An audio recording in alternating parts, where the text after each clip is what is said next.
those of us who refuse to be separated from the toys of our childhood, for those of us whose dark attics are full of battered cartons of old family toys, can we find a sensible way to display those old favorites? Your host, the Mad Toy Collector, offers the following solution. Take a tip from modern museums. Does a modern museum display its entire collection all at once? Probably not. The modern trend in museums is to provide attractive displays comprising only parts of the entire collection. The theory behind this practice is that an ordinary museum visitor needs to be introduced gently to a collection. Following this practice, museums provide spacious, well-lighted displays containing selected specimens. The traditional practice had been to mass all the specimens of a collection into rooms crowded with rank upon rank of display cases. While this practice might delight the occasional scholar or specialist, the ordinary visitor tends to be overwhelmed by the sight of multitudes of similar specimens filling endless rows of glass cases. If your attic contains cartons full of old family toys, do what the museums do. Catalog, catalog, and catalog. Create a database file that tells you where to put your hands on your old favorites.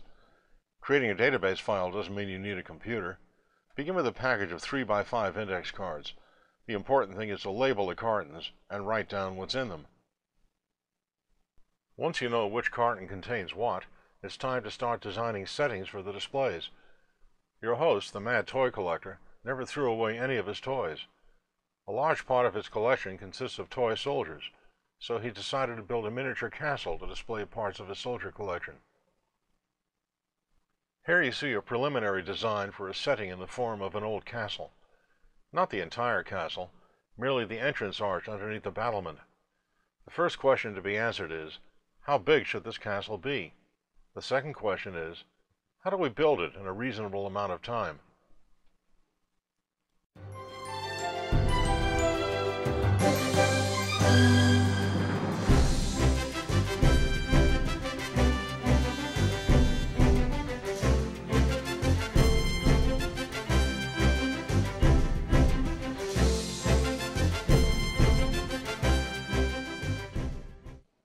For a fully indexed and illustrated written narrative describing the toy collection, please visit www.kaiserkill.com, select After Hours, then The Mad Toy Collector,